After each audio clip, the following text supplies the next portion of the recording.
Assalamualaikum warahmatullahi wabarakatuh. Selamat pagi anak-anak, apa kabarnya hari ini? Semoga kalian dalam keadaan sehat dan tetap semangat untuk belajar. Hari ini kita akan belajar tentang sejarah penjajahan bangsa di Indonesia, yaitu IPS KD 3.4 pada tema 7 kelas 5 kali ini. Selamat belajar! Sejak dulu, Eropa mengkonsumsi rempah-rempah yang dibeli dari pedagang Persia, Arab, dan Gujarat. Sampai suatu ketika, Eropa mengalami krisis ekonomi dan memutuskan untuk mencari rempah-rempah langsung ke tempat penghasilnya, yaitu Maluku di Indonesia. Nah, berikut ini faktor penyebab kedatangan bangsa Eropa ke Indonesia.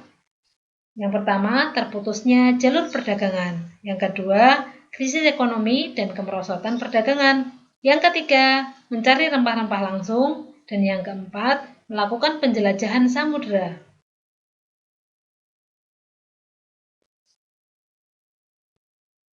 Bangsa Eropa melakukan penjelajahan samudera dengan beberapa tujuan. Yang pertama yaitu gold, atau mencari kekayaan dengan menjual kembali rempah-rempah dengan harga yang sangat mahal. Yang kedua, glory, memperoleh daerah kekuasaan dengan cara menjajah. Dan yang ketiga, gospel, yaitu menyebarkan agama di daerah kekuasaan. Ada beberapa penjajahan yang terjadi di Indonesia. Yang pertama yaitu penjajahan Belanda di Indonesia. Penjajahan Belanda di Indonesia dipimpin oleh Cornelis de Houtman. Nah, Belanda mendirikan kongsi dagang VOC yang diberi hak oktroy. Isi dari hak oktroy diantaranya yaitu memonopoli perdagangan, menarik pajak, menguasai daerah, dan yang keempat mencetak dan mengedarkan uang.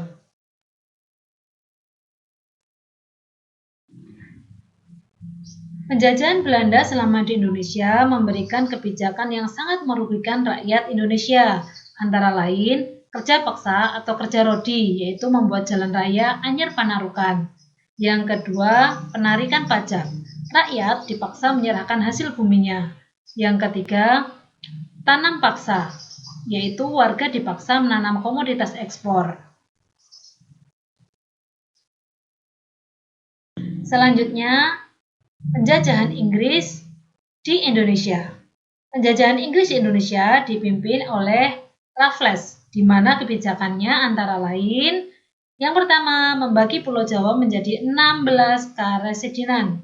Yang kedua, menerapkan sewa tanah, yaitu warga wajib membayar jika menanami. Yang ketiga, menghukum atas dasar kesalahan. Dan yang keempat, terjadinya perbudakan.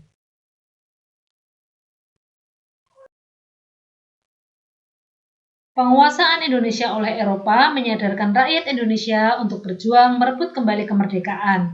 Maka lahirlah berbagai pergerakan nasional, yaitu antara lain yang pertama Budi Utomo, yang didirikan oleh Wahidin Sudirohusodo. Yang kedua, Serikat Dagang Islam, yang didirikan oleh Haji Samanhudi. Dan yang ketiga, Indische Partij, yaitu didirikan oleh 3 serangkai antara lain Douwe Dekker, Ki Hajar Dewantoro, dan Cipto Mangunkusumo. Dan yang keempat, Perhimpunan Indonesia yang didirikan oleh Insinyur Soekarno.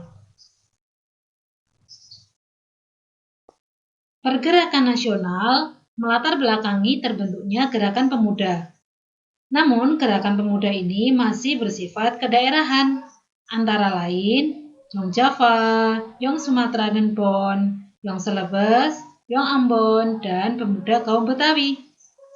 Akhirnya, mereka bersatu membentuk Sumpah Pemuda yang lahir pada 28 Oktober 1928.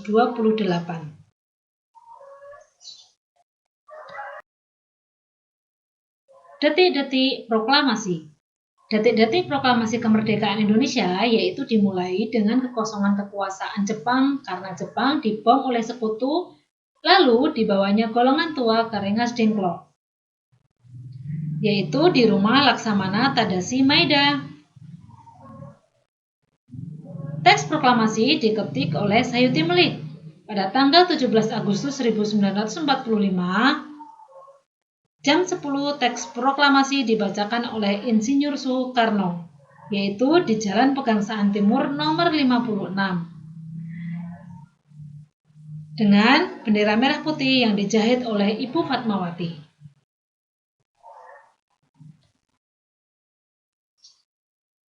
Kini, setelah Indonesia merdeka dari para penjajah, maka tugas para generasi muda antara lain mengisi kemerdekaan dengan hal yang positif, yaitu belajar dengan sungguh-sungguh, menggunakan produk Indonesia, melestarikan berbagai kebudayaan, serta aktif dalam berorganisasi. Nah, anak-anak, sekarang kalian sudah tahu ya bagaimana perjuangan bangsa Indonesia dalam melawan penjajahan. Kita harus tetap semangat dalam belajar. Terima kasih, selamat belajar, dan Assalamualaikum warahmatullahi wabarakatuh.